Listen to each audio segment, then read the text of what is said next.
Olá, meus queridos amigos, muito bom dia! Muito bom dia, muito bom dia!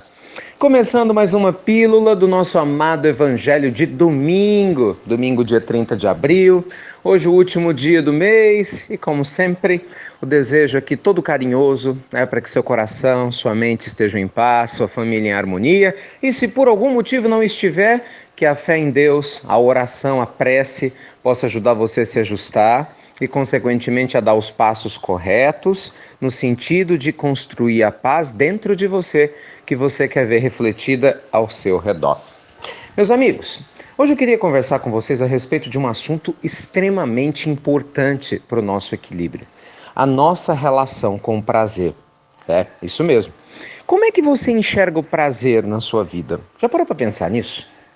Qual que é o papel que a busca pelo prazer ocupa na sua existência? Bem, a primeira pergunta que se faz é: Ricardo, o que você chama de prazer? Prazer, gente, é tudo aquilo que traz uma sensação de satisfação para os nossos sentidos, porque prazer é isso. Embora haja muitas pessoas que confundam prazer e felicidade, são coisas distintas. Felicidade diz respeito a um estado de espírito, de paz interior, de alegria. Prazer diz respeito a sensações físicas. Enquanto o homem confundir prazer com felicidade, vai dar problema.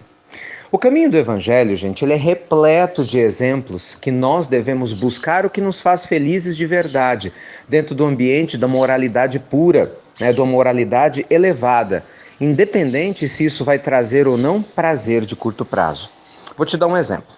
Uma pessoa que vive pelo prazer, a busca, ou na linha dos hedonistas do passado, que buscavam o prazer a todo custo, é uma pessoa candidatíssima a uma vida desregrada, desequilibrada, com certeza repleta de obsessões de todas as ordens, auto-obsessão, obsessões externas. Por quê? Porque a busca pelo prazer, que naturalmente é a busca pelo prazer dos sentidos, vai fazer com que se distancie de uma moralidade superior. Olha, os exemplos são inúmeros, né? Uma pessoa pode até afirmar que é muito bom ter vários parceiros sexuais, independente do que ela tenha que fazer para que isso ocorra, porque isso dá prazer. Ok, dá prazer, mas isso faz parte de uma moralidade superior? Enganar outras pessoas para ter sexo? Trair seu companheiro, sua companheira sistematicamente para poder simplesmente ter prazer carnal? Será que isso realmente é o que vai te fazer feliz?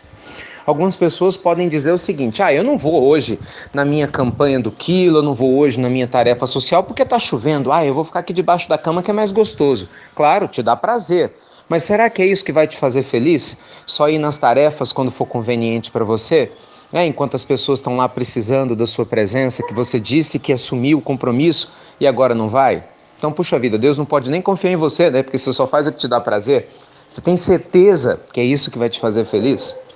Imagina uma pessoa que fala assim: nossa, eu vou aqui roubar um pouquinho, vou furtar um pouquinho, porque ninguém está vendo, então vou ganhar dinheiro fácil.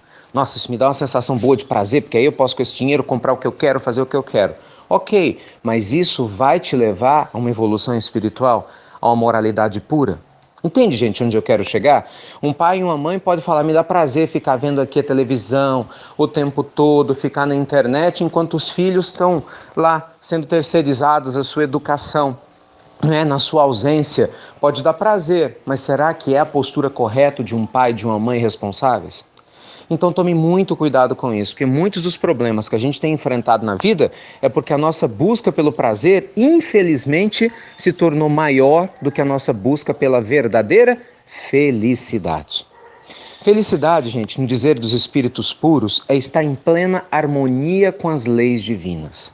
Uma pessoa verdadeiramente feliz, ela se sente em paz, aquela sensação gostosa da alma leve, tranquila.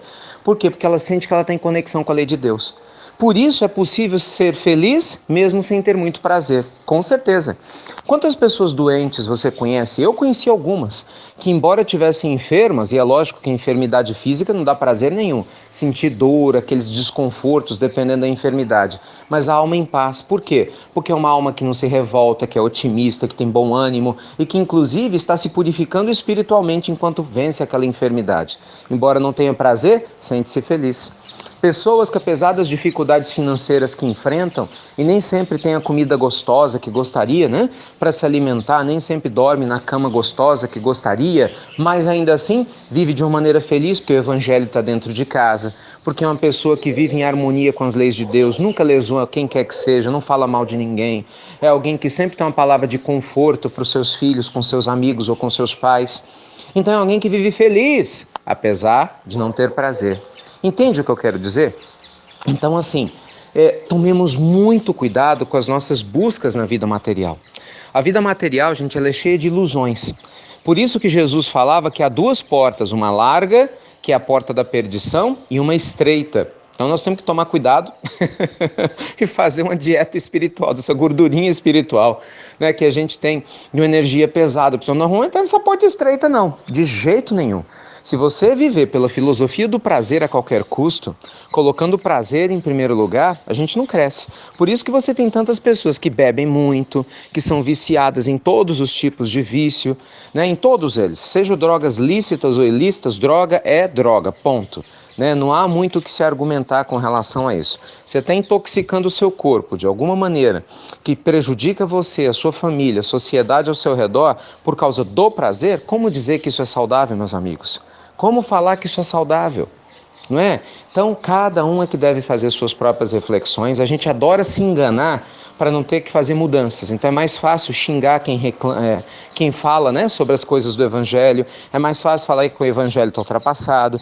É mais fácil inventar qualquer desculpa para você não ter que enxergar em você hábitos ruins que, infelizmente, te distanciam da paz interior. Por quê? Porque enxergar isso vai ter que te distanciar do prazer. É a história de comer carne dos animais, não tem como falar que isso é uma maneira correta. Pode ser a forma que a gente dê conta de viver hoje, mas dizer que é correta perante as leis divinas, você consegue imaginar Jesus na sua pureza absoluta mandando matar um boi para fazer um churrasco?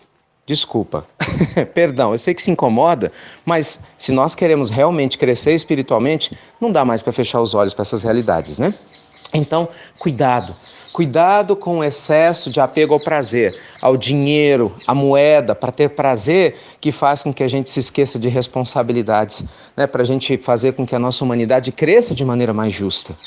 Gente, os exemplos são inúmeros, nosso tempo é curtinho, eu acredito que a mensagem foi passada, que o Evangelho nos mostra a alegria de viver. Jesus foi um homem simples quando esteve conosco, desapegado, viveu uma vida simples, sem apego a prazeres, nos convidando à felicidade eterna do Evangelho. Veja que ele disse, né? O meu reino não é deste mundo. Então, ele está lá preparando um lugar para nós. Agora, cabe a cada um de nós decidir se vai comprar esse ticket, essa passagem, rumo a esse lugar melhor, ou se vai ficar perambulando por aqui durante um bom tempo. Tá bom?